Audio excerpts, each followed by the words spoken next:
Uh, we are now. Amazing. All Okay. right, So, Ario reminded me that we should record these. We normally do, and I apologize, Ariel. That's a good thing, and thanks for reminding your prof. So no, just it's before we started recording, what we were talking about is how do you let down a contractor who's not been successful bidding on a project or a trade or a sub-trade? And I asked Armin, how do you let a girl or boy down, you know? And Armin right away said, it's me, not you. And that's how do you let people down gently. But in the case of a professional supply chain, probably the best answer is I'm sorry, but you weren't successful this time. And I hope perhaps we can work together at some point in the future. And just keep repeating the same answer over and over again, no matter what they ask you for details, because if you provide too many details, it does open you up to complaints, possible lawsuits. You could get sued, and it's best to say as little as possible in almost every circumstance. You want to be polite, and like you said, Armin, you want to let them down gently, but you don't want to provide any more information than you were unsuccessful. yeah. And we did also mention that sometimes it's not the low bidder who gets the contract, or the high bidder that gets the property or the home or the shopping plaza. It could be somebody whose bid for, say, a shopping plaza is less than some of the others, but the terms are better. And so you don't want to disclose what the purchase price was. You don't want to disclose what the terms and conditions were. People were just simply unsuccessful, and wish you all the best in the future. And that's it. And just keep saying it over and over again. Don't change your story. Yeah. All right. Thanks, Ariel, for reminding me to do that. So we were talking about 692 Crystal, and I guess you're turning some people down, right? Yeah, we're getting lots of quotes, so we have to start letting them know, I guess, that they weren't successful. And so what quotes have you been asking for? Just list them for me. Excavation, demolition, site services, framing. I'm getting windows and doors. We're getting siding quoting now. Or quotes for siding. So far that's as far as I got. So you're going to obviously get a roofing quote, Yeah. and uh, there are about 25 to 30 trades that you'll need, right? Yeah. Obviously electrical, mechanical. I'm sure there's many others. Maybe some landscaping. You probably have landscaping requirements. You've got servicing, right? You've got to connect to city services. Yeah. I mean, by the time you finish it, flooring. Uh, did we talk about drywall? Drywall, paint, Painting, yeah. mud. I don't know if it's the same person, but What's that? mud and paint. I don't know if it's the same person Well, no, or. the drywall guys will do the mudding and the sanding. Painting is different. Yeah.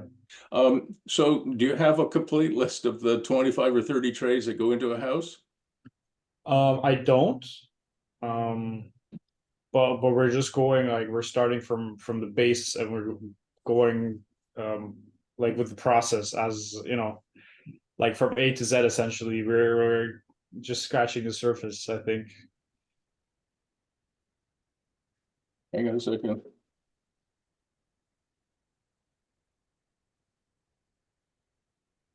Let's ask the AI. Yeah. ChatGPT. Yeah, ChatGPT. Let's do that. Let's see what they say.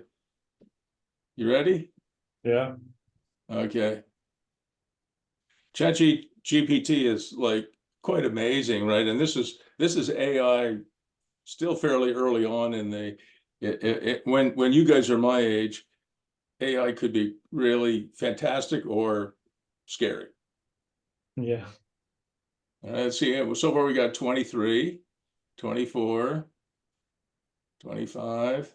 Have you got somebody to do the kitchens yet? No. Oh, my. Kitchens. and cabinetry. Holy shit, we're at 34. That looks about right. So Armin, I have a tenant. You remember my barn dominium project? Yeah. And I'll just show you, for what it's worth, I'll show you what he does, and it is really fantastic.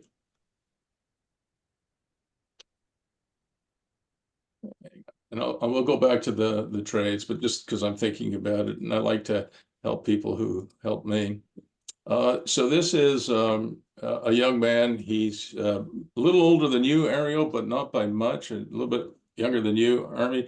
His name is Abid, and Abid builds unbelievable stuff out of the barn dominium, kitchen cabinets. He's done drugstores. He does commercial work. He does residential, and he's really, really good. He's amazingly, I mean, in a barn of all places, he is amazingly computerized. His computer controlled machinery is incredible.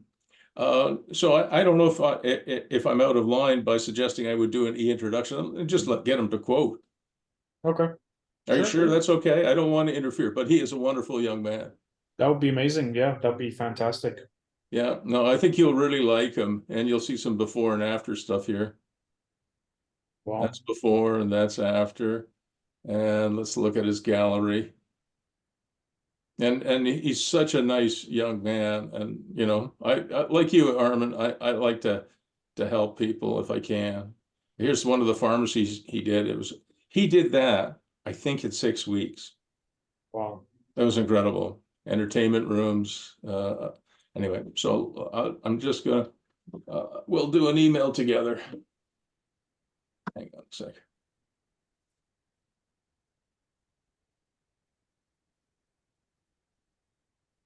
So can you see my screen okay?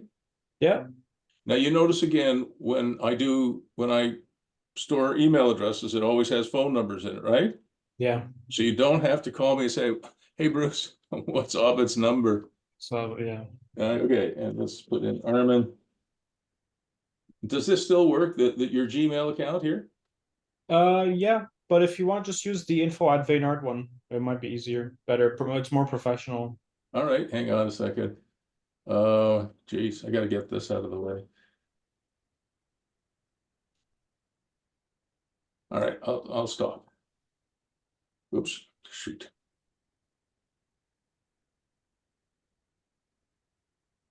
So info@vaynard.ca, right? Yeah. Does that look right? Oops, not really. Does that look okay? No. You Shoot, just have to take the yeah, and then ARD. my typing is worse Yeah. than ever. All right, that looks right. Okay. Yeah. It's more professional that way, I guess. Yeah, I think so. All right. Intro. God, I hate my typing. All right.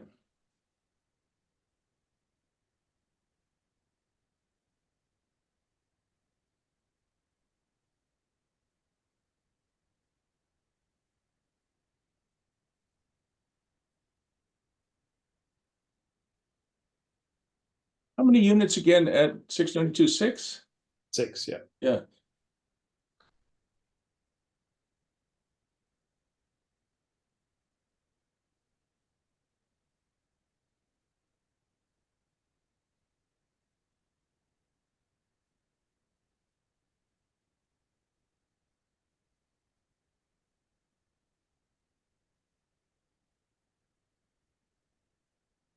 Crystal Avenue, Street. Street. Crystal Street.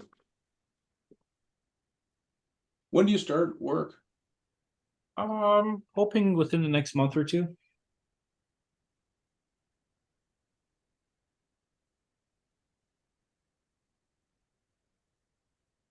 I think, yeah, probably by next month, I think we start. All right. But please meet Armin and Ariel, two young developers I coach. They are building a 6-unit multi-res building at 692 Crystal Street, Ottawa, starting in the next month or two.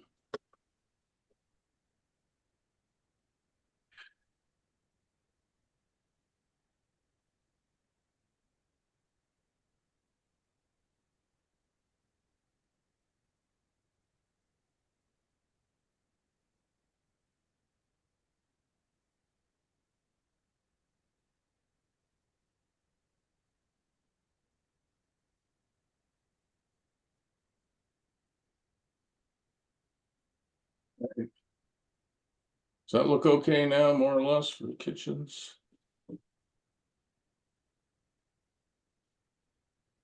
Yeah. Amazing. Would you ever consider doing things like built-in shelving in any of your properties, guys? We might have to, yeah. Because we're doing student rentals in the basement. Yeah.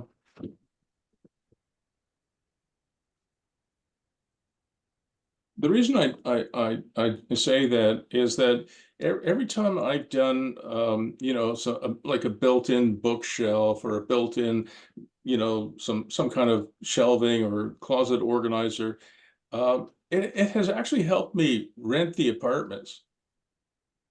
And I don't think we do enough with that. And that's a way of differentiating yourself because most builders, when they're building rentals, don't really think much about the end user. Yeah. All right, I'm sending that. Okay, so I'll stop sharing that. Okay, so where were we? Oh yeah, we were on ChatGPT. All right, let's go back there. All right, let's see what it says. All right, we got planning and design. Well, you've got all of this, right? You've got your architect, engineer, civil engineer, surveyor. I think you're serving as your own general contractor, right? Yeah. That's Okay. us, project manager, GC, I guess. Yeah. Yeah, that's you. Building permit expediter. That's you guys again, right? It's us as well. All right, excavator, Yeah. demolition crew. Well, you've already covered that. Foundation work, masonry, or in your case, maybe is it all siding? Yeah. Okay, siding, framing, carpenter roof, window and doors, siding contractor. We talked about that. Insulation, yeah, we forgot about that one.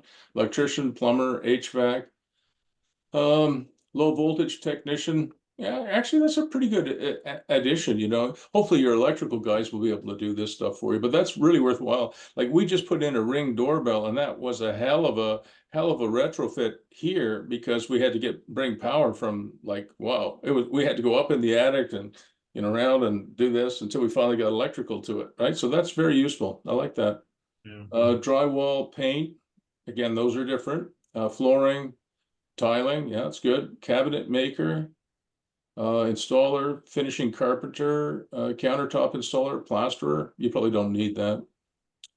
Deck builder, that's good. Landscaper, fencing, building inspector, energy auditor, interior designer. I like all of that. I think the one thing that I would probably add is you're going to obviously wire this for internet, right? Yeah. So one of the things that we do in a lot of our buildings is we put in a Google Mesh system, right? So that you've got good internet all over the building. I don't know if you'll do that, but that's something that I think you should. What about so we have an interior designer, but exterior designer, like landscape and whatnot. It does mention here Ario Oh, okay, yeah, landscaper, right. all right? And again, if you guys drive by a building where the yard has overgrown weeds, it doesn't have any shrubs or trees, no flowers, no decorative stone, it's just garbage everywhere and grass up to here, you probably aren't going to attract the right tenants, right? Yeah. And you probably heard me say this before, and I'll just say it one more time because you're going to forget it. It's the last 3% of the money you spend that makes all the difference. All right. And what happens for most builders, and by the way, I'm subject to this too, is you get to near the end of a project and you kind of run out of time, patience, and money. Right? Yeah. And so some of the landscaping that you were going to do, to heck with that. You were going to do some built-in shelves or built-in, conveniences, to heck with that. You were going to do some nice lighting scenes, to heck with that. You were going to add a mini ping pong table. Remember I talked about the mini ping pong table? Yeah. You forget about that. I mean, it's $150. You remember the little bunkie that my wife built in our backyard? She put it on Facebook for rent. And she only left the ad up for an hour and a half. So it was on Facebook Marketplace for less than 2 hours. She got 51 requests for showings. Wow. Wow. And what do you think we had out on the little deck outside of the bunkie? We had a mini ping pong table outside, right? I mean, I'm just saying, I want you to remember this long after our coaching is done and I'm playing my harp up in heaven. It's the last 3% because everything else, the first 97% that you spend, people can't see that. They assume that, you know, the wiring in the walls is there, right? And they turn on the light. That's great. But they don't really see 97% of the money you spent. So the last 3%, you know, is really important. Right. All right. So let me go back here. I think this is a pretty good list. I hope you don't mind. It's coming to you. Can't even find Ario now.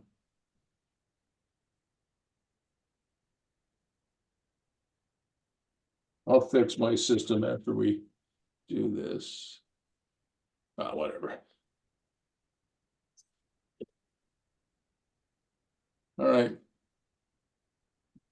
So there's your list of trades, all right? And just one of the things that you should do, it's good discipline for you, Armin, is you should do a critical path schedule. Okay. Yeah. You know how to do that, right? I think there was a free software, I think it was. There is some free software out there. You know, the paid version from Microsoft is very good, but it's very expensive. I mean, it's very expensive. It's like $300 a month or something like that. You definitely don't want that. Yeah. But there are lots of good free software out there. And just give me 1 second here. I'll grab something here.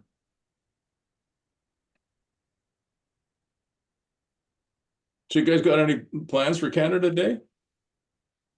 Not really. We're just out in Wasaga area. What are you gonna do? There's a tulip fest, not tulip, Not tulips, no. lavender farm. There's a lavender farm in the area. Nice. Yeah, so we're just going that way and with a couple of friends, staying a few nights there. That'll be fantastic. Yeah, what about you?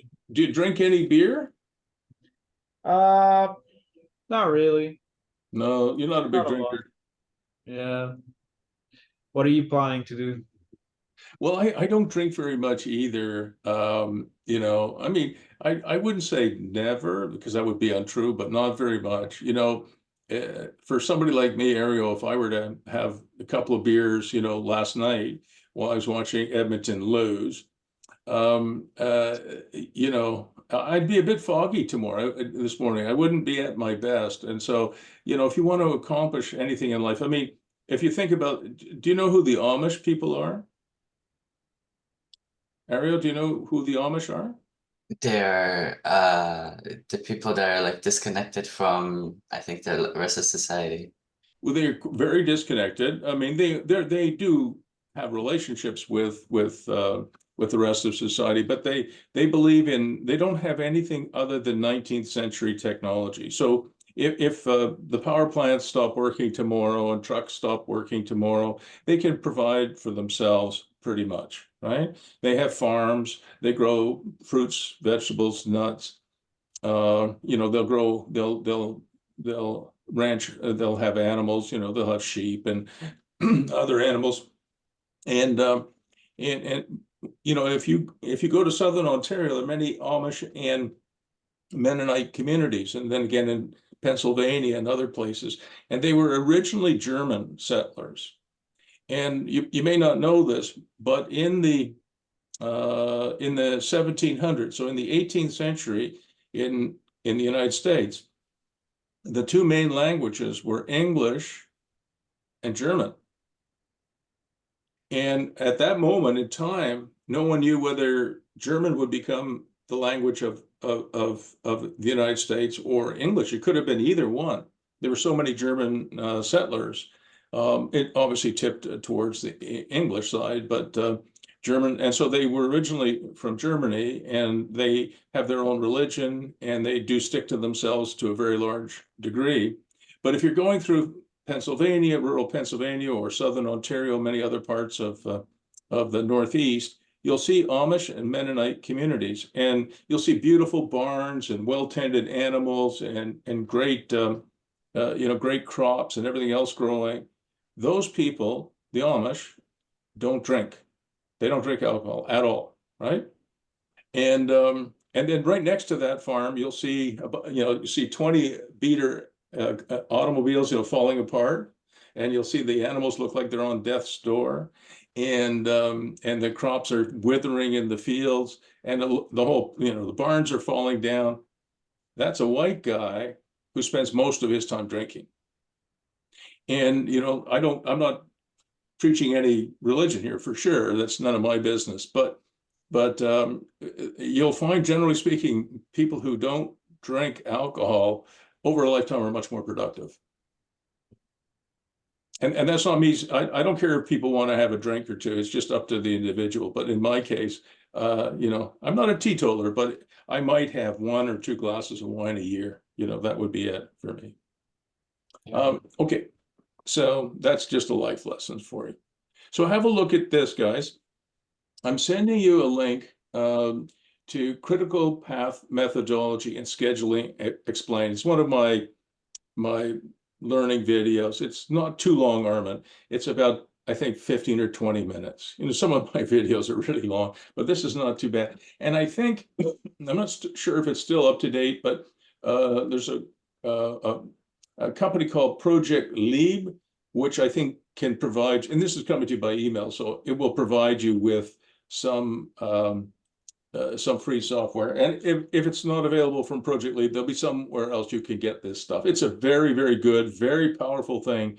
You can use critical path software, whether it's Microsoft Project or Project Leap or whatever. You can use it on a tech project. You can use it on, obviously, a real estate project. You could, it was originally invented for the nuclear weapons program in World War II.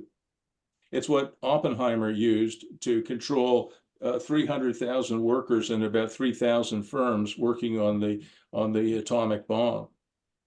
All right, okay, you guys, you understand where I'm coming from? Yeah.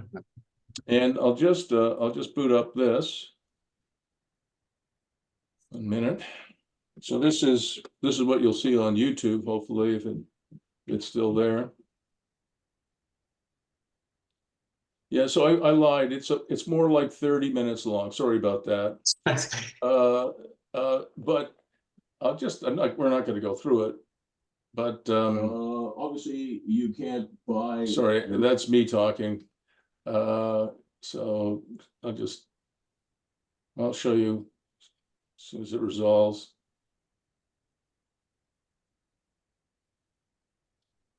Well, maybe it isn't going to resolve. All right. So what you have, it's hard to see on the screen here, Armin and Ario, but what you're going to have on the left-hand side are a bunch of individual items that have to get done on a project. You don't have to bother reading it. It'll be on your screen anytime soon. All right. On the left-hand side are the things that you need to get done. And then you have the estimated time, the duration, usually measured in days. How long is it going to take your roofer to do the roof? How long is it going to take your framer to do the framing? How long is it going to take, the footing and foundation guys to do the footings and foundations? So you have the durations. And then you have to, and I'm going to stop sharing now just so you can focus on me for a minute. So you've got your list of tasks, the expected time that each one will take. And then you have to tell the computer program what the predecessors are. And what that means is, obvious stuff like you can't put the roof on until the framing is done. You can't put the framing up until your footing and foundation is in. You can't do the excavation until your footings, your excavation. You can't do your footings and foundation until your excavation is done. All right. So if you think about it, it gives you an opportunity to see the project. And you saw the Gantt chart there, the bar chart. So it'll show you how long it will take. Now, the key thing is when you do this, and it's all explained in the video, and it's worthwhile doing it. So you can get an Ario, probably you should do it too, if you can. Yeah. Because it is, if it's a methodology strong enough to, pull 3,000 different companies and 300,000 workers together to build an atomic bomb, it'll probably build, 692 Crystal. Yeah. Right? Now, here's the key thing. If everything is done in series, it probably would take 2 years to build a house. Maybe even longer. So some things can be done at the same time. Do you understand? Well, yeah. So what this program will do for you, it'll show you which things, because you're going to put in predecessors and whatever else, it'll show you which things can be done at the same time and which things can't. Now, obviously, you can't put the roof on it, so the framing is done, right? But, there are things that you will find where you can do them in parallel. So something that would take 2 years to do, if you can do some things in parallel, you could shorten it up to 8 months. Yeah. And what I do on critical path schedules is I share that schedule with my trades. And it says, you, Mr. Framer, are due to be on site on September 14th. I need you there on the 14th. And you, Mr. Footing and Foundation guy, you have to be finished by the 12th of September. And we have to have 48 hours, to cure the cement. Do you understand? Yeah. That's what it does for you. And, otherwise, 2 years from now, we'll be talking about how you're not quite yet finished 692 Crystal. Right. All right. One more little hint for you. Do not break down the project into minutiae, like you have to nail this or you have to screw this, right? Or you have to put in the light in the cupboard, right? In other words, if it gets too specific, it doesn't serve a purpose. So you don't want to say, you want to say footing and foundation. You want to say excavation and backfill. You want to do all of the stuff, the big stuff. Like you've got maybe 30 or 40 trades maybe 35 trades that will go into this, but you don't want to break down into, like a roofer knows how to do roofing. You don't have to tell him, to put vents in, right? He knows that. Yeah. So you don't put the shingles on, put the vents in, do this, do that, right? You just say, okay, Mr. Roofer, you're starting on this day and you're expected to finish on that day. So I share it with my contractors. I ask them to look at it and tell me if I've made any mistakes. Have I left you enough time to do it?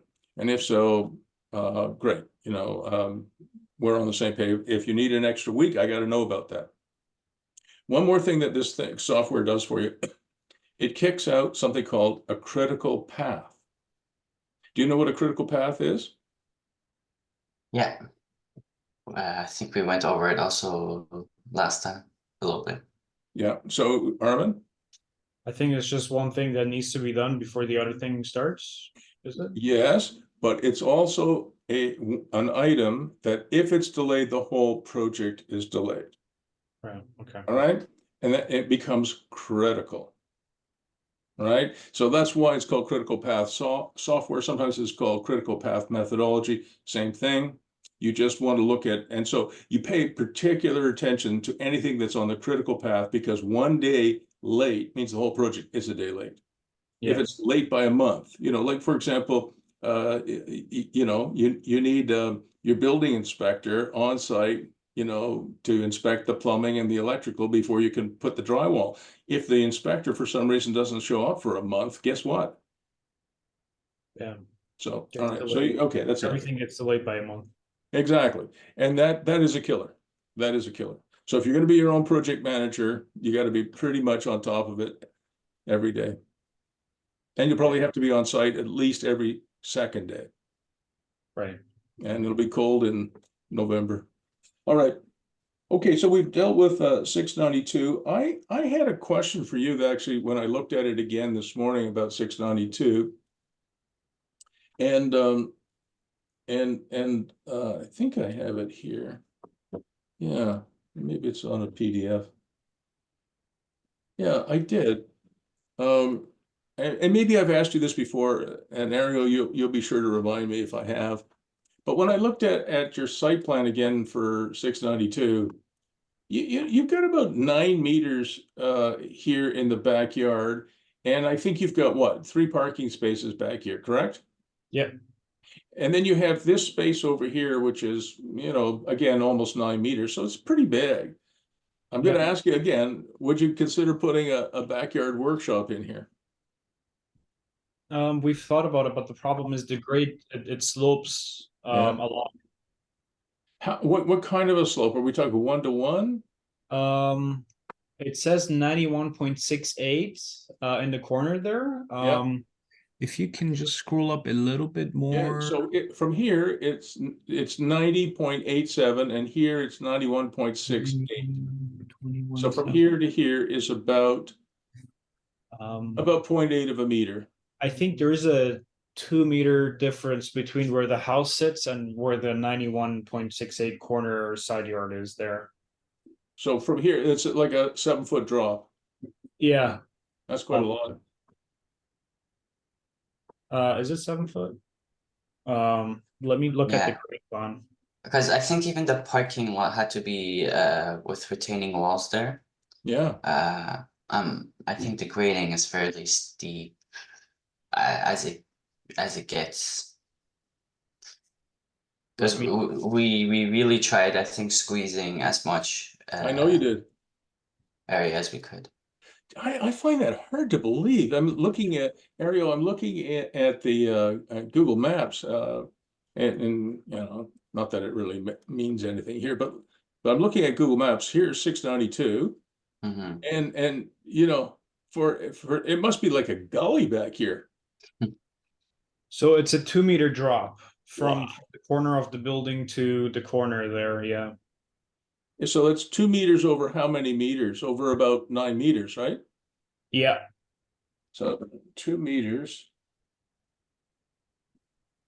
Yeah, that's a hell of a grade. That's 20%. Yeah, it's not visible, but it's fairly high. Like it's really high up there. But what I thought of, and Ari doesn't know that yet. We haven't talked. But I was thought of putting a charging station in the back there for the tenants. EV charging. It's just $800 to purchase the unit. Wow. Well, we could charge the tenants $50 more in rent every month, just for them to provide the facility for them to charge, and we can connect it to their own panel, so they pay for the electricity themselves, but we're just providing the facility. That's brilliant, Armin. Yeah, that's brilliant. Okay, now I'm not disagreeing with you. I think that's fantastic. But one of the things, in terms of a backyard workshop, this is the retaining wall right here, I guess, right? I can't see it. Sorry, Oh. I must be on the wrong screen. Hang on. Yeah, I was on the wrong screen. So I think this is the retaining wall here, right? Yeah. So one of the things that you might consider doing is, okay, so this is 9 meters, which is about 30 feet. So what you might consider doing is you might consider putting in, anchoring it on the retaining wall here, and you could, and you could, that's about 10 feet by 16. So that's about to scale, I think. That's 30. No, it might be a little bigger. Let's see if I can do it again. No. Oh, here we go. So maybe it's that scale. I don't know.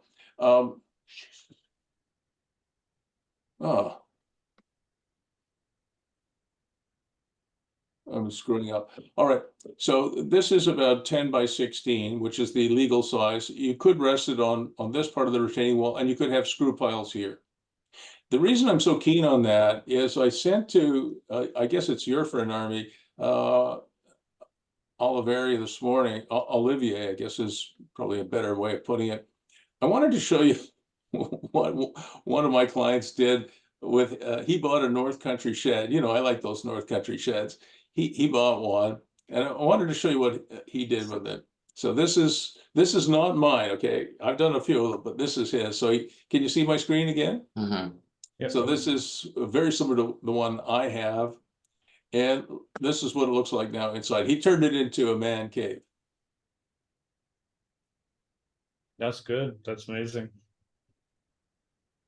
And now this is in his backyard, right? He's quite a wealthy guy. He's a tech guy, I think originally from India, and he's a former student of mine from like, he's in his 40s now, so from 20 years ago. But I showed him what I was doing with the bunkie, and you know, he's got 3 little kids with his wife, and he said, I'm buying one. And then he sent me these photographs over the weekend. This is what he has done with the place. So, you know, he can go back here. He can sleep here. I mean, you know, obviously that's quite a comfortable bed. You know, if he gets into the doghouse with the wife, he has a beautiful wife. And, you know, I don't know why he'd want to do that, but he can do a little bit of work here. He has a nice couch here and a really comfortable section here. And he just adores this, and it looks great. And again, he didn't need a building permit for it because it's 10 by 16, right? Yeah. And you can see he used electrical heat here, so he doesn't have any AC in it. Ours, we used reverse cycle heat pumps, so we get both heat and air conditioning. But he went a little less. It would cost a little less just to throw a, you know, a baseboard heater in there. But that's what. So anyway, I was thinking, Army, that Olivier, because he's a constructor, right? Yeah. I'm telling you, I think he could make a real business out of this. He could buy these North Country sheds and then fit them up. You know, could be a workshop, it could be a man cave, it could be a yoga studio. I mean, who knows what it could be? But you know, I said to Olivier, I think there's a real business here for you. I mean, this is a great, in my mind, a great product to offer. All right. Yeah. Yeah, it is. Just a matter of the slope and like how much is it to do the screw pile foundations, you know, and how deep we have to go, I guess. Yeah, so screw piles are engineered, right? Mm-hmm. I have one structure that's 541 square feet. So this thing here that you just saw on the screen, and the one that I'm suggesting maybe for 692, yeah, is 160 square feet. So the one that was 541 square feet was a small one bedroom house on screw piles. Okay. Mm-hmm. And I got them engineered by a really good outfit. And there are 1, 2, 4, 6. There are 8 screw piles in it because, believe it or not, you know, 541 square foot house, even though it's a bungalow, is quite heavy. yeah. So I think we ended up, I think 8, maybe it was 10 screw piles, right?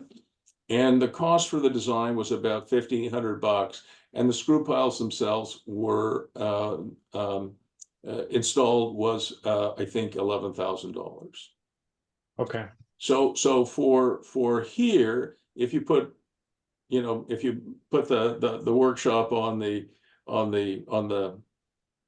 retaining wall, and you'd probably get away with 2 screw piles, maybe 3. So you might be looking at $5,000 or $6,000 for, you know, to secure your building. But you know, listen, I don't want to overemphasize it, but I just think if you don't do it now, you probably never will.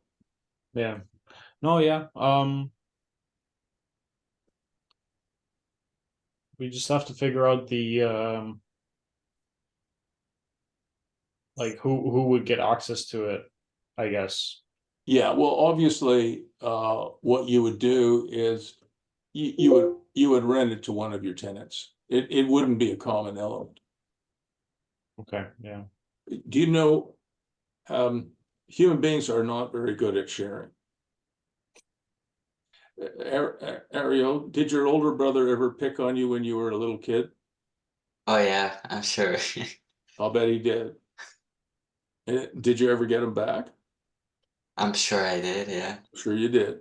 So, Armin, I'm not trying to pick on you, but human beings are terrible at sharing. I mean, when you were, 4 and Ario was 2 or whatever the age difference is, maybe 5 and 2, whatever, and Ario had a toy that you wanted, you didn't really ask him for it, you just took it, right?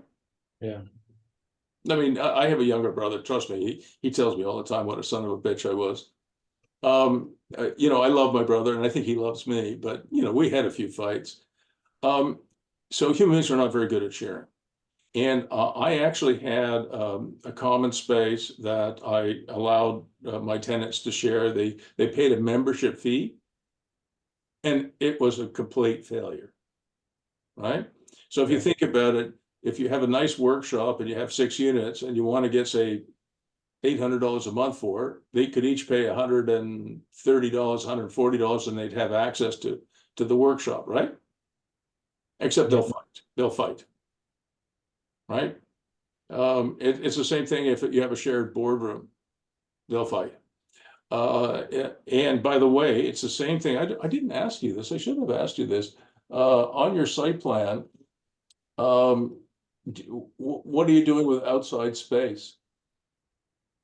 Practically nothing. We just have the front yard and the corner rear yard there, that you just saw. Mm-hmm. So that's pretty much what we have. I doubt we can do anything with the front. And the back, I don't know. We just have to figure out a space for garbage and stuff as well. Yeah, for sure. You're gonna be asked that.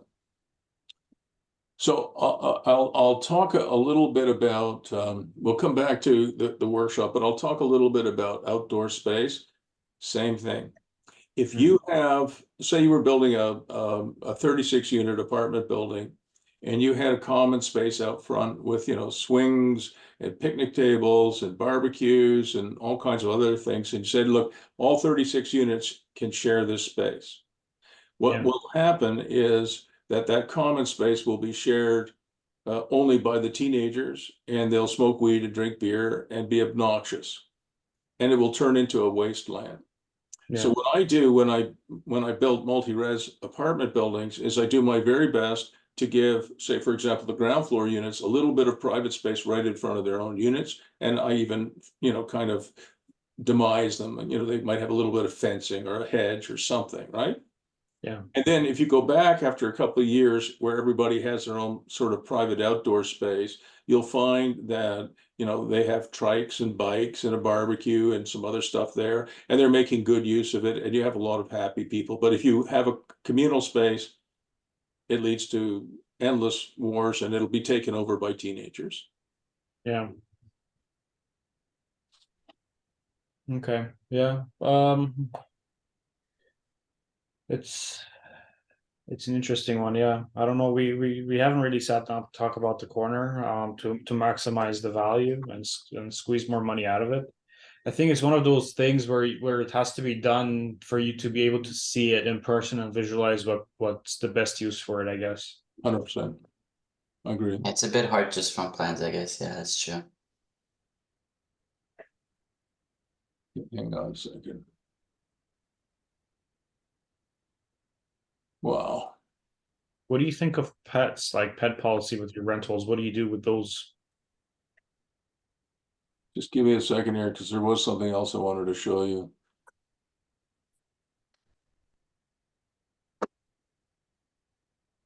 Here it is. So this is one of my triplexes.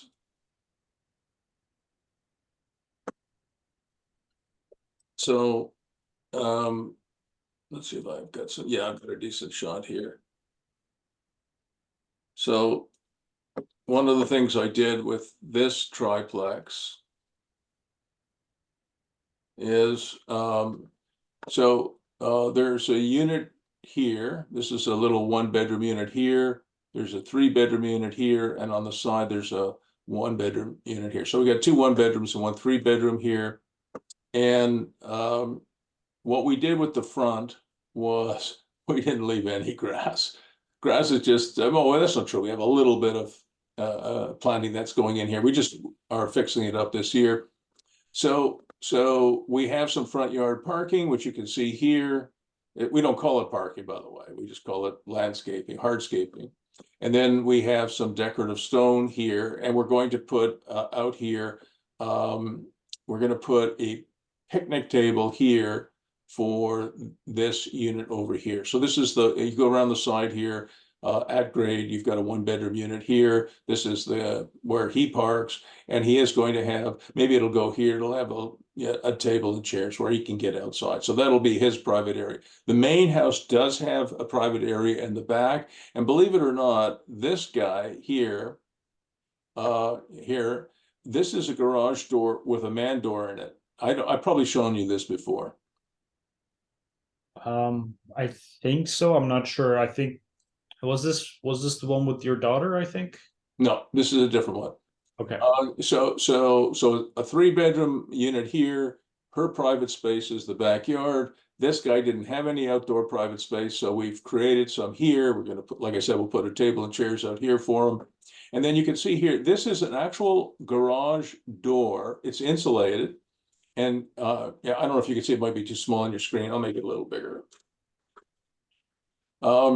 And you can see that this is a man door here, but it's still a workable overhead door. And it has lights in it. You can see it has 2 sets of lights in it, so it has daylight coming in, and we mirrored that. So it's a one-way mirror. Sunshine, light can come in, but you can't peek through it and see what's going on in there. So, and you can sort of see here, there's a chair and tables here. So his outside area, believe it or not, is here. And he has the opportunity on beautiful days like today, where he can actually, this overhead door still works. He can put it up, and he has his living room, which also is kind of inside outside. It becomes all one with the outside. It's quite neat. Nice. All right. So this is something that my wife put in a few years ago. And you know, it's a 1-bedroom. She gets about $1,800 a month for it. And you know, it's the lower level, but the guy who rented it, he said he only needed it for 6 months, which we were fine with, a medium-term rental agreement. That was 4 years ago. He's still there. Wow.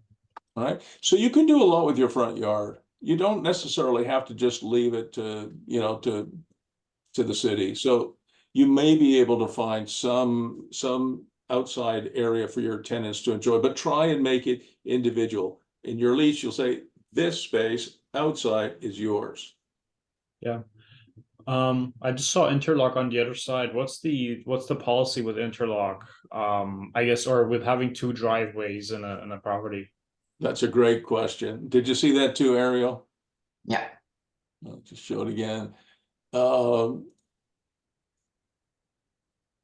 Yeah, so I've got a picture, I think, of it better maybe here. Yeah, so you can see this is, you know, and it's a little muddy on this particular day because we took these pictures after we had just completed the revised landscape plan. It's all cleaned up now. So we got into trouble for this. You are allowed to hardscape in Ottawa. This is Ottawa. You were allowed to hardscape up to 50% of your front yard, not 100%. And hardscaping does not mean asphalt. You cannot asphalt 50% of your front yard. So if you look, we'll go back a step here. I can. I guess I have to find it here. I don't know what happened. Oh, okay. So this is the original driveway here, which is, you know, kind of 1.5 car widths. And then this was all grass at one time, but it was just becoming a weed infested mess. So you are not supposed to hardscape more than 50% of your front lawn in Ottawa. And when we put in these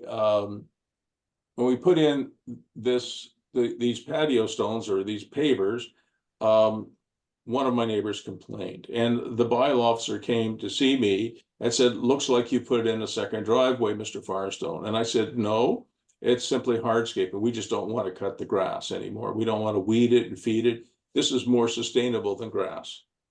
And he said, "Well, it sure looks like a driveway." I said, "Well, it's not. It's just hardscaping." And I guess I must have been convincing because that was about 7 or 8 years ago. But in actual fact, it's a driveway. Yeah. So 50% hardscape means that doesn't include asphalt. No, I think it does. I think it does. Because when I measured the pavers here and the asphalt, I actually had hardscaping of 51%. So if he had actually measured it, accurately, he would have determined that I was about 1% too high. Okay. But the decorative stone here and a little bit of a gravel here, this is considered, that's just considered landscaping. It's not hardscaping, right? It's just, I mean, instead of having grass, a lot of, listen, I'm not telling you what to do, but I have found, I don't have to tell you, with grass, you have to weed it, you have to feed it, water it, get rid of the grubs. It's expensive and it takes time and energy. This, what we put in here, those pavers will last probably literally 1,000 years. Yeah. And the decorative stone certainly will last at least a decade without any attention from us, because there's matting underneath to keep any weeds down. And we'll have basically a decade of hands-free. Think about how much CO2 you put into the atmosphere running a mower, right? Yeah. And the noise and all the other stuff. So I think we're in good shape. But yeah. So I'm not necessarily saying you should do exactly what I did, but I think you should at least think about creating some outdoor space for your tenants if you can. Mm-hmm. Okay. Anything else? The pet policy, I think you wanted to Oh yeah, ask. the pet policy. So I don't think under the landlord-tenant board you are allowed to say no to pets. You are allowed, by the way, to discriminate against one group of citizens: Smokers. smokers.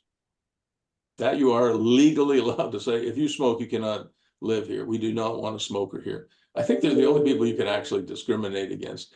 But I think you could say pets are discouraged. And we have had some tenants. We had one tenant with she had multiple sclerosis, MS, and she had like a service dog, and we actually interviewed the dog. We did. And the dog was a literally wonderful dog, like super well behaved.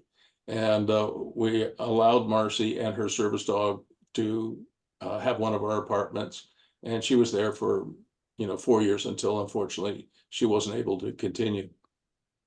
Okay. So it is a case by case basis, right? If you have a pit bull that is going to kill somebody, probably no. And the other thing is you have to be very careful, especially with dogs, if they're barking.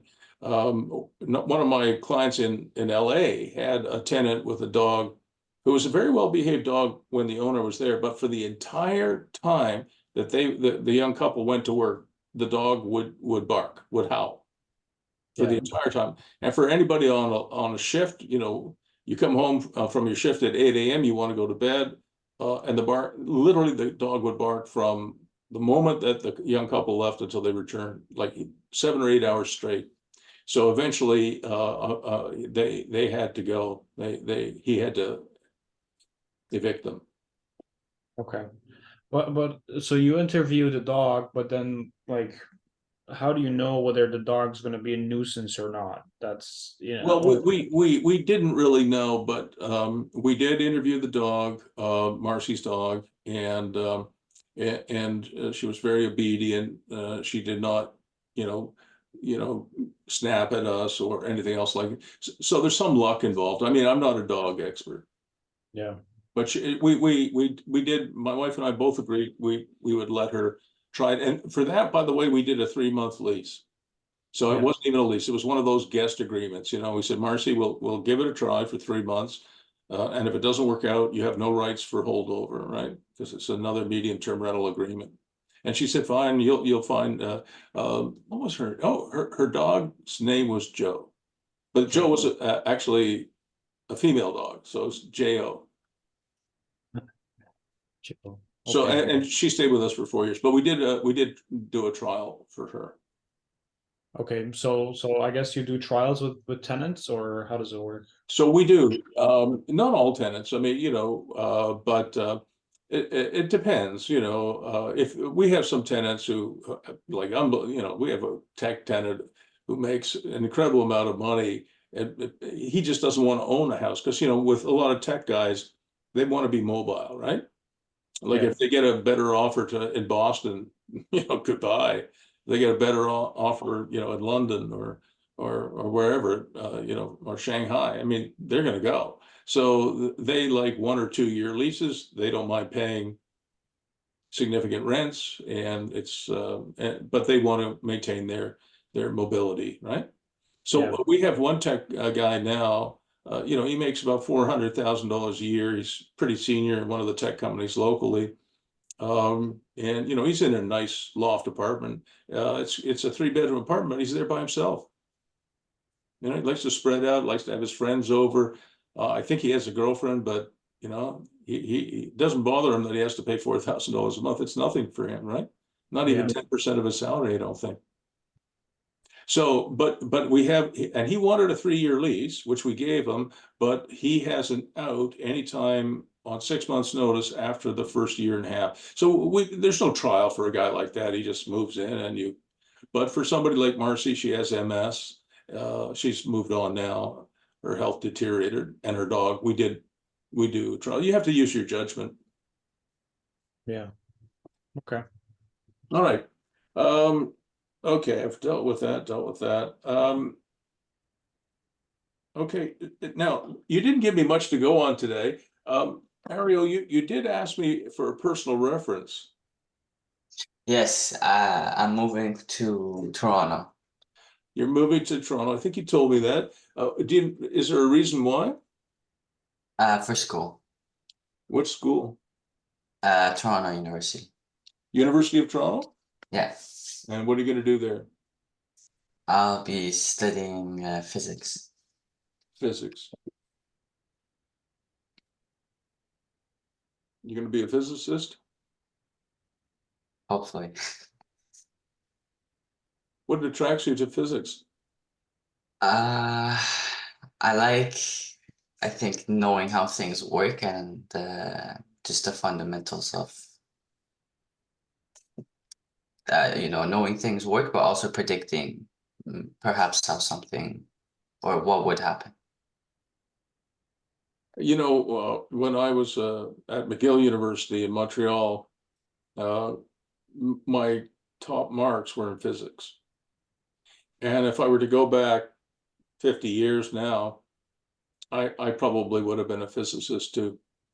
I think I would have been really good at it because my math skills were excellent. Physics and maths are very close, right?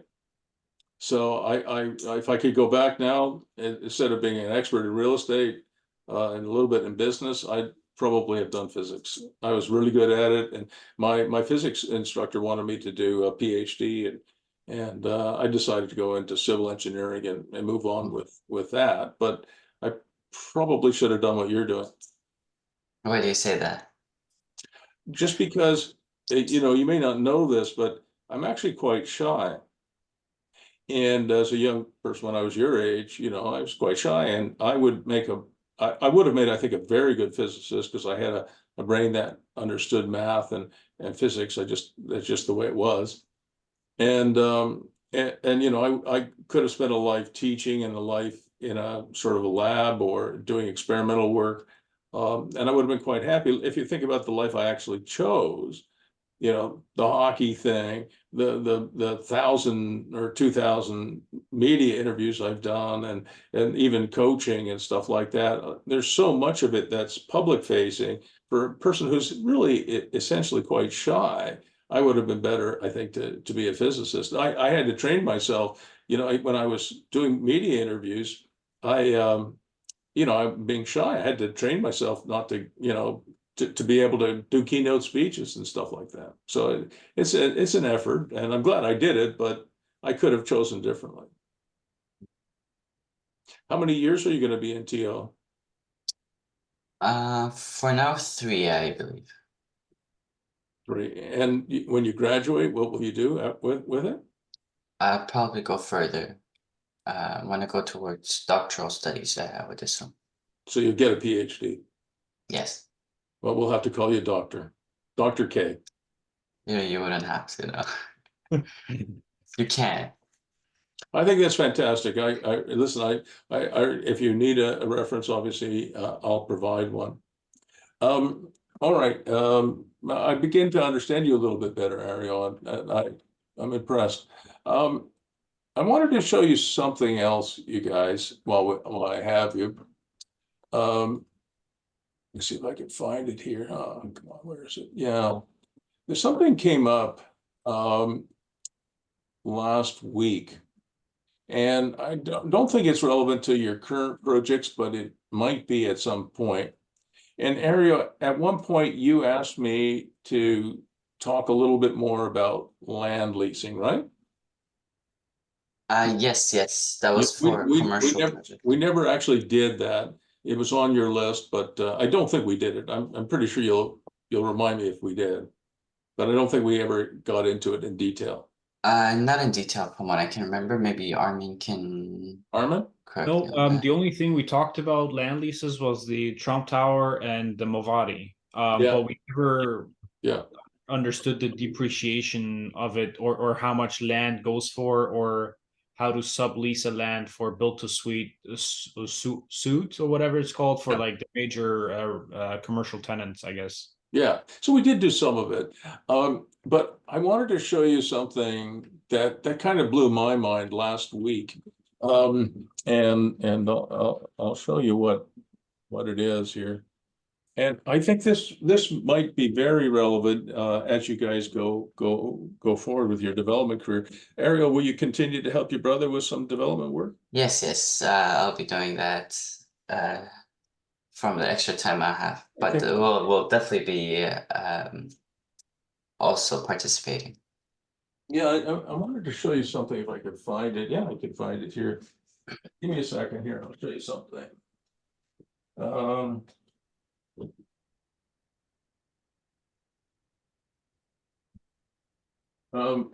Believe it or not, Ariel, I wrote something. I don't know if you could read that. Quantum entity? Yeah, very good. I wrote a trilogy. This is my physics background on quantum computing. Interesting. I did. So I wrote a story. It's this is the third book. So there's two others. They're humongous. But I wrote a story called Quantum Entity, and it's in three parts, three books. And it's about a young physicist who goes to McGill, no Toronto. U of T. Mm-hmm. This is a true story. I'm not making it up. I wrote a trilogy about a young physicist. His name is Damien Bell, who went to the University of Toronto, and he invents something called a quantum phone. If you know what a quantum phone is. Well, you know what quantum computing is. Some idea, yes. You know, you'll certainly know a lot about it in the next 3 years. So if you had a quantum, this is an iPhone, but if you had a quantum phone here, when you create two matched particles and they spin in different directions, so they separate and they spin in different directions, anything that changes the spin on this one that was paired originally with this one. So if you change the spin of this one from this direction to this direction, it changes automatically the spin of this one, no matter how far away it is. Yeah, that's the entanglement, I think. Right. So what it means is that if you had a quantum phone and I had a quantum phone and you were on, I don't know, a star 20 light years away, instead of taking 20 light years to communicate, they can communicate instantly, no matter how far apart they are. So young Damien Bell creates these quantum phones, and he creates a computer.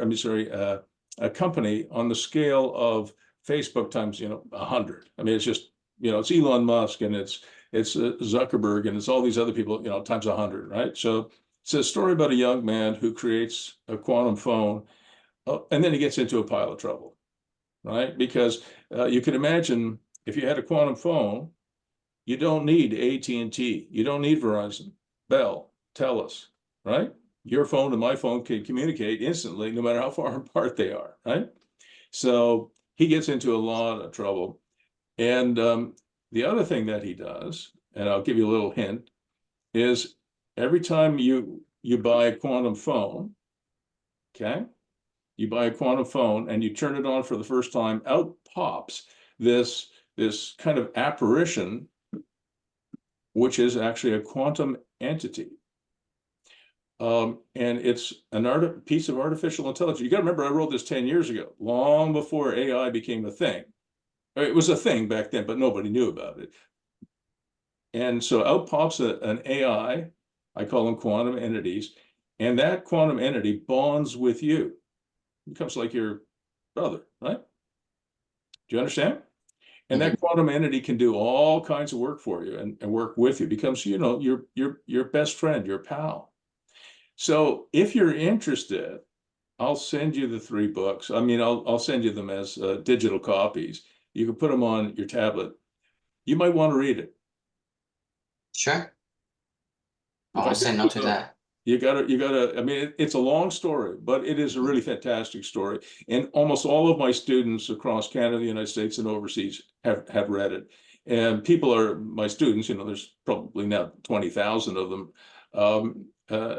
have been telling me in the last year, especially, that somehow or other I kind of figured out what was going to happen. So even though I didn't become a physicist, I have just enough knowledge to be dangerous. Okay? We'll have to watch out. So I will send you QE 1, 2, and 3. And I'd like you to read them because I think it'll inspire you as you go forward in physics. And I don't care if it takes you a year to read them, but I think you should, okay? Will do, will do. All right. Okay. But I wanted to show you something that really did blow my mind and might be relevant to the real estate side of things. And it is kind of a land leasing kind of thing. And I'll just share my screen with you one more time. So have you applied to any place to live yet?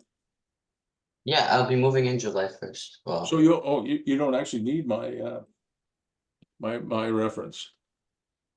no, I think I needed it, but at that point. All right.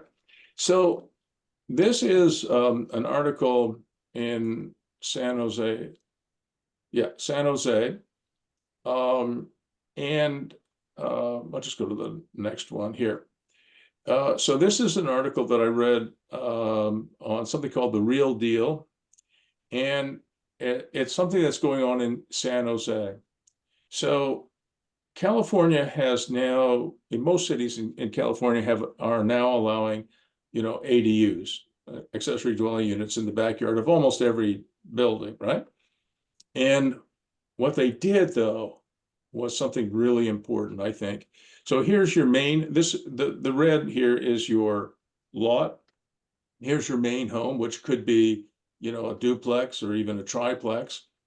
And you want to build a coach house or an ADU in the backyard, you can't. But what makes this different is they are allowing every property owner in San Jose to create a land condominium. And so they're able to actually sell part of their backyard an ADU. And people in San Jose are jumping on this like crazy. So let's say, Armin, you were 75 years of age and you own a nice home here on a big lot in San Jose. And, maybe you don't have a lot of money and you don't want to move, but you don't have a lot of money. There's things you could do. You could put a mortgage on here. You could put a reverse mortgage on here. But now, at least in San Jose and some other towns that are following, you could actually sell part of your property without actually selling it and somebody else could build an ADU on that property and own it.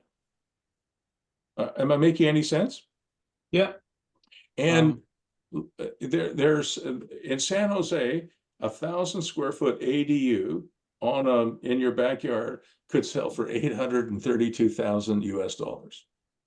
Well, So it's like getting a severance without a severance. Well, how does the ownership work? I mean, the lease might expire or, you know, run out. Well, if it's a land condo, Ario, that is forever. You know, the land lease that we've talked about could be 21 years less a day, or with approval of the Committee of Adjustment, could be as much as 99 years, but eventually it will expire. But what San Jose has done is they've created a land condo. So it's a condominium of just two, right? And that is a permanent thing. I mean, think about it. If, let's say the three of us were in a condo tower and each of us had a unit there, we own the unit, we can sell the unit. Same thing here. So this is a permanent change in the legal standing and the legal record of land titles. It is brilliant. It will create a whole new way of creating value. And that is a huge deal. how would it fit into our current legal ownership? So if let's say the main home is on a freehold lot, is there now a legal, so the legal title for the ADU or the lot next door, is that a condo lot and you can just sell it? So in San Jose, the answer to the question is yes. So Okay. this ADU would have a certain amount of land that's dedicated to its condo, it's a land condo. So think about a condo only in land, right? And it has a structure on it. So the land condo owns this structure. Mhm. And so yes, you can own it, you can finance it, you can sell it, right? So you can do anything with it that you could do with any other condo. Can't do that in Ottawa yet. I don't know of anybody in Canada doing this yet, but whoever came up with this, and apparently it is San Jose. And I'm going to send you that so you have it, just because I do think it's going to make a big difference. What if I just had an idea? What if you were to buy a big piece of land and just do a subdivision in it, but the subdivision is made up of land condos and you control the streets, so the city can't really maintain it or enforce you to do a slope study or whatever. But can you like legally in Ontario, outside of this ADU topic that we're talking about, can you legally sell a land that's a condo, or is that just an apartment now in our legal structure? So there in Ontario, there are things called land condos, land condominiums, and they are extremely powerful. I'll see if I actually have one on my computer. Give me 1 second.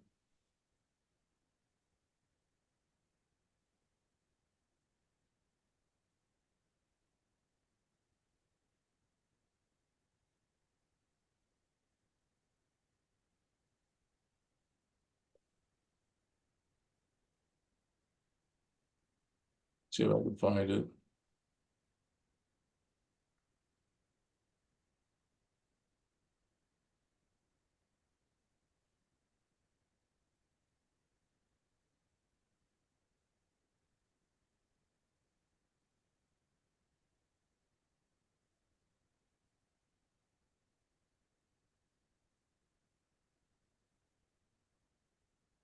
Well, I'll see what I can do. Give me 1 second here.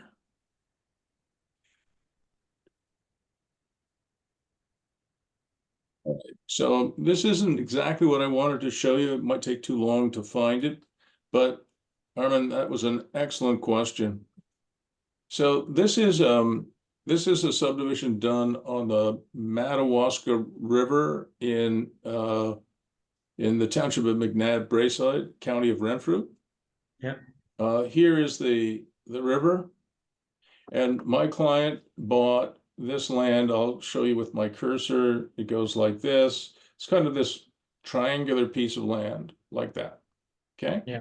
And he put in a road. This is a road here that he put in. That's about $1.25 million road.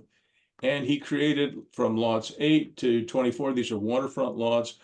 They all sold for about $300,000. So you've got 1, 2, 3, 4, 5, 6, 7, 8, 9, 10, 11, 12, 13, 14, 15, 16, 17. So you've got about 17 lots on the waterfront that sold for $300,000, which is about $5 million. And then he had, 1, 2, 3, 4, 5, 6, 7, 8, 9, 10, 11, 12, 13 more lots that sold for about $100,000 each. So he ended up with about $6.5 million in sales. This is this nothing to do with land condo. Had about $6 million in sales. It took him about $350,000 in 3 years to get the subdivision through the planning process. So, and he bought the land super cheap, like less than $500,000. So he probably had, between the road and the planning, he probably had about 2.5, maybe 2.7 million in costs, and he had about 6.5 million in sales. So you can see that it was quite a profitable arrangement. But when it came time to do phase 3, he did not want to repeat what he had done earlier. The non-waterfront lots, they don't really make money. When you sell these waterfront lots at 300, and some of them actually sold, I think, closer to 400,000, but I think 300 was the average.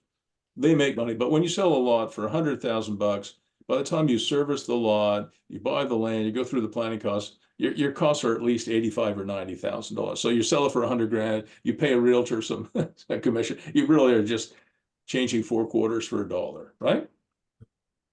However, what he did, and I'll see if I can find any of the other pictures. I might have it here under coaching. See if I can find some pictures. So what we did instead was he did a land condo, which allowed him a lot more flexibility. See if I can find, come on, Firestone. No.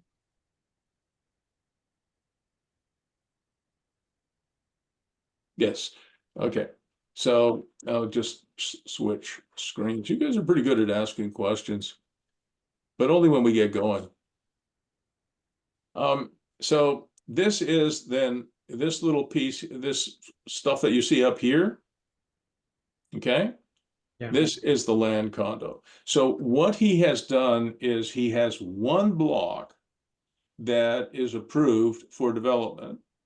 And because it's a land condominium, the roads can be much narrower and the size of the lots can be smaller, and he can provide different types of services. For example, he got approval for, I think, 2 or 3 homes per septic system.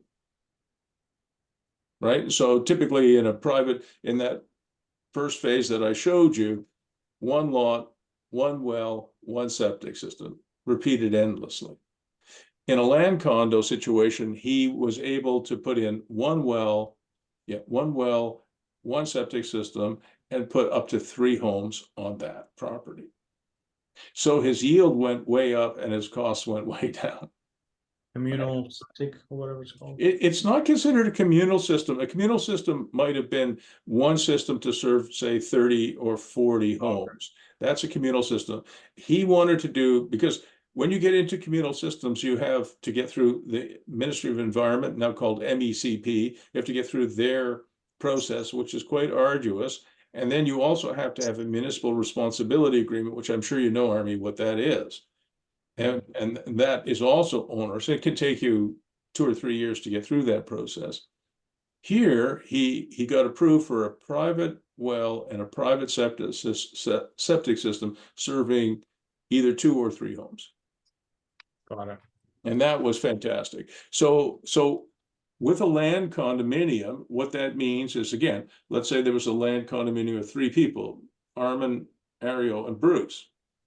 Means we have 1 piece of property, and our sites, your site, Armin, Ario's site, and mine, are defined on a piece of paper, but it's a definition. It's not a lot, it's a site.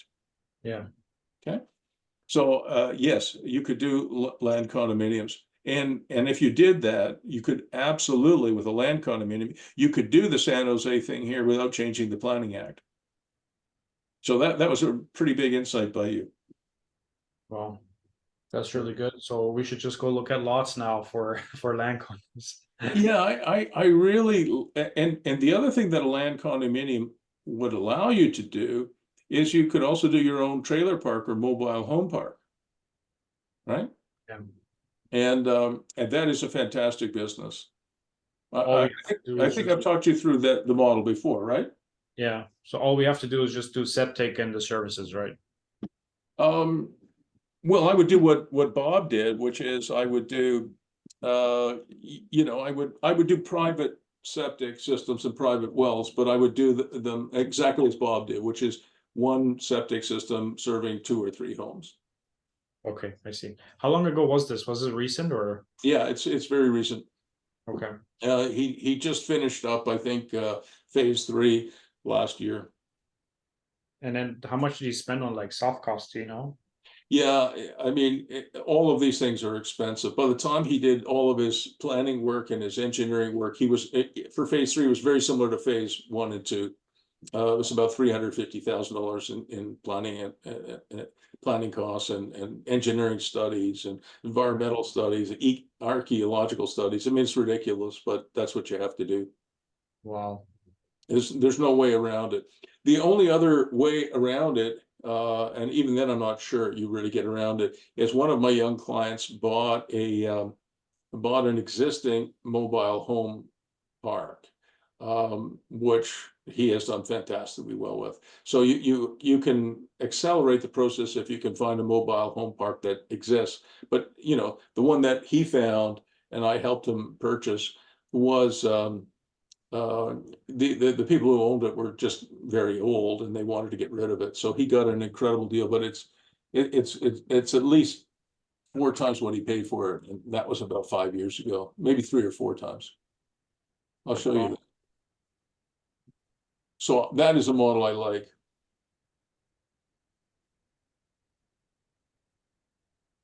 And certainly if I were younger, that's something I would want to do. See if I can show you what he did. That's up here, I think. Yeah.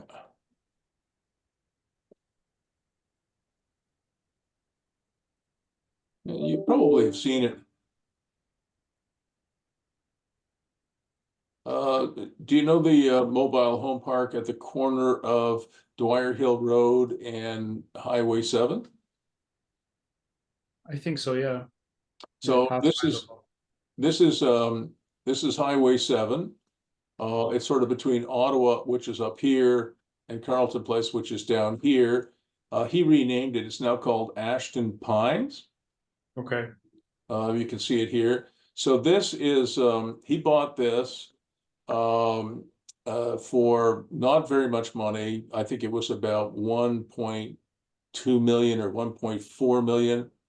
And it had a bunch of modular homes on it. It had this manufactured pond, or, you know, he did his own pond. And he has the expansion room to go around the pond and add at least another 20, if not 30 sites, which he's in the process of doing. And let's see if we can get a little better look at it here. And did you notice, sorry, I'm in the wrong place here. Yeah. Did you notice when I turned that Google Maps doesn't go in there? Yeah. Do you know why? Why? Armin, I bet you can guess. It's a private road. Right. Google is not allowed to drive their, you know, Google trucks through a private road. So it's exactly what you just described. And so you can see that the homes are typical modular homes. They're not real fancy, but it's been an incredible success. And let's see if I can get a little isometric view here. Yeah, so here's the isometric view. And you can see they're all Gabby private, Yvette private. It was obviously originally owned by a French guy. Maybe his wife was Yvette. Maybe Gabriella was his daughter. I don't know. Anyway, they're all private. And the way that this particular system works is it costs about $40,000 to service each site. By the time you bring roads in and you bring your water, and this is communal, by the way, this is communal water and septic. Okay. So by the time you bring your water, your sewer, your electrical, internet today, and your road in here, it's $40,000 a door. But he sells modular homes. You can't bring your own. You can only buy through him. He doesn't build them. He's simply a dealer for a modular home builder, and he tries to make $40,000 on each sale. Because if he can make $40,000 selling you or Ario or me one of these homes, then essentially his lot is for free. And then he rents the land for about $650 or $700 a month. Oh, wow. So he's going to end up with, I think, probably by the time he's finished, probably have about 100 of these. He'll probably get about $65,000 a month. Doesn't have many costs because people pay their own utilities and property taxes. So he probably has net operating income from this thing of about $50,000 a month for the rest of his life. And he's a young guy. I mean, he's probably a little older than you, Armin, but not much older. Wow, that's amazing. Yeah. That's a good purchase. That it was a very good purchase. So that's the kind of thing that I think you and your brother could do if you wanted. And I certainly know that business because I've got clients in the States who are into that in a big way. I've got one client probably owns 50 of those things. It's a fantastic model. One homes. Wow. All right. Is there anything else that you didn't give me much to go on this time, Ario? Do you know the back end workings of a brokerage in terms of like administrative and what's required? Because I'm tempted to open up my own brokerage just because I'm paying monthly fees, and I'm not really doing a lot of deals, so I don't, I'm with you on that.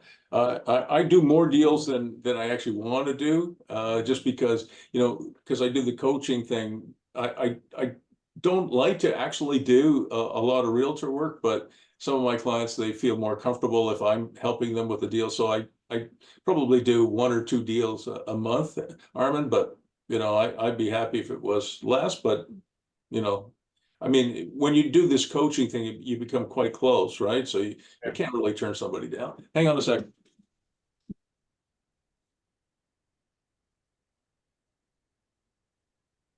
You probably know about these guys, right? The wealthy agent. No, I don't think so.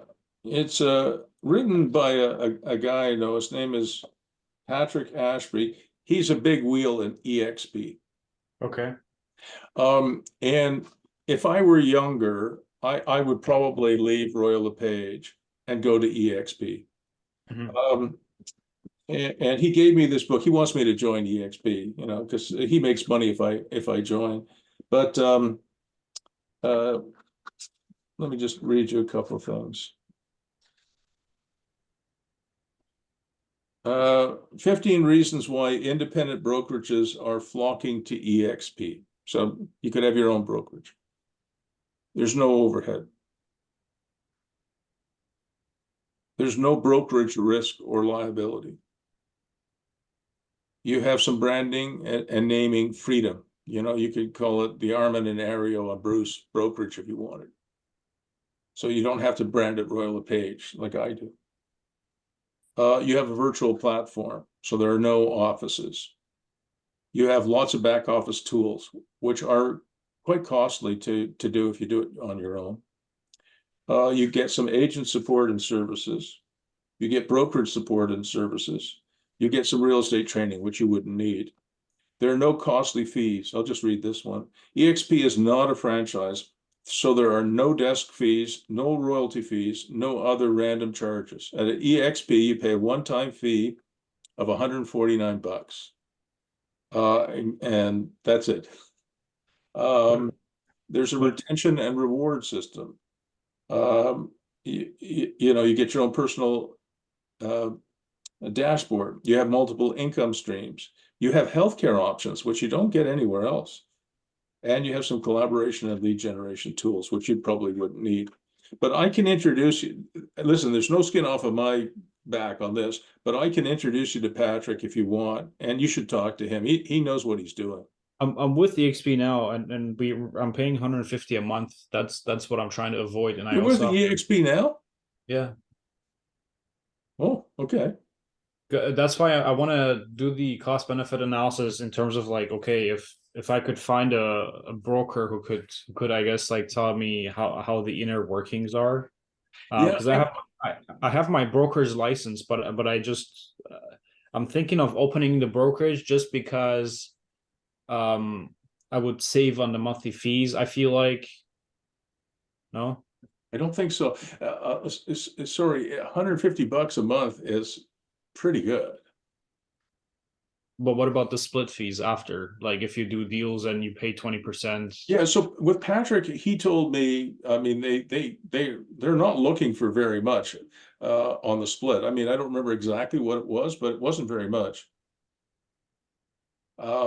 And listen, since you're already with EXP, you know a hell of a lot more about it than I do. So I was just talking to myself there for 5 minutes. Okay, yeah, I just don't do a lot of deals, so I don't. Yeah. So let me think about that again. Now that you've told me you're with the EXP, oh my God. So I can tell you that there's no way I would start my own brokerage, and I would strongly think you should be careful about that. Running your own trust account is very, very, very onerous. You know, running a brokerage, there's all kinds of compliance requirements, insurance requirements. It's not that easy. You know, I mean, what percentage of your deal do you pay to EXP? Do you pay 10%, 20% until you get to a certain range? Yeah, 20% usually, because I only do 1 or 2 deals a year anyway. Yeah, so it's probably 20%. And so let's say you do a deal and you make, I don't know, $35,000 and you have to give them $7,000. By the time you have a bookkeeper and an accountant and you do all the insurance and compliance work with Rico, I think you'd burn a hell of a lot more than $7,000. Okay, I would be very cautious about that. I I see. wonder if there isn't something else you could do that would, you know, under EXP, if I understand it correctly, if you recruit somebody, he or she, you get some bonus from the work that they do, right? Yeah, but that's not really. I know guys that do that full time. All they do is recruit and mentor, I guess, agents. But I just Yeah, you don't want to do that. it's not my cup of tea. I want to focus on other. Yeah, no, I get that. As a young man, you know, a realtor, as you know, is a servant, really, you know, and by the way, a coach is as well, right? Like I'm your coach and I'm here to try and help you and Ario get to the next level. That's my job. I'm serving a purpose. But Yeah. as a young man, both of you, of course, be very young, you want to do things where, you know, you're in charge, right? And you're running the show. Being a realtor is not one of those things. What do you have to keep your license? I would like to because it gives me GA warehouse and we need GA warehouse for our appraisals. Yeah, you definitely do. Because if I were to just get the GA warehouse subscription, it would be $5,000 a year. So I say Yeah, I know that it's expensive and you need it. I need it too. So how can you use your realtor license and justify the fees then? Let me ask you that question. If you're not by doing more deals, not by recruiting agents, then how do you make it worthwhile? I'm planning on selling the buildings that we build ourselves and save that way, but I don't know, that's a long way to go, I think. So I don't know. The other possibility for you is to refer the deals that come across your desk to somebody you like and trust. Yeah. Do you have somebody that you like and trust? Yeah, the guys, I guess the friends that I have, the team I'm with, they could do it and they pay, I think, a 50% referral fee, I think. That's very good. Because somebody like you, Armin, will come across all kinds of opportunities, right? Mhm. Both to buy and sell. And if you don't really want to do the realtor work, which I completely understand, you can refer them. Like I have some rich friends, you know, they call me up and say, "You're a realtor, aren't you, Bruce?" "Yes, I am." "Would you sell my cottage?" I just had one beautiful cottage sell for like $2.5 million, which in the Ottawa area is quite a lot. You know, in the Muskokas, that's a cheapo cottage, right? Yeah. I mean, because there you can buy cottages, believe it or not, up to $300 million, Right. maybe even higher. But I know that there's been a few trades in that range. But in Ottawa, $2.5 million is a pretty nice cottage.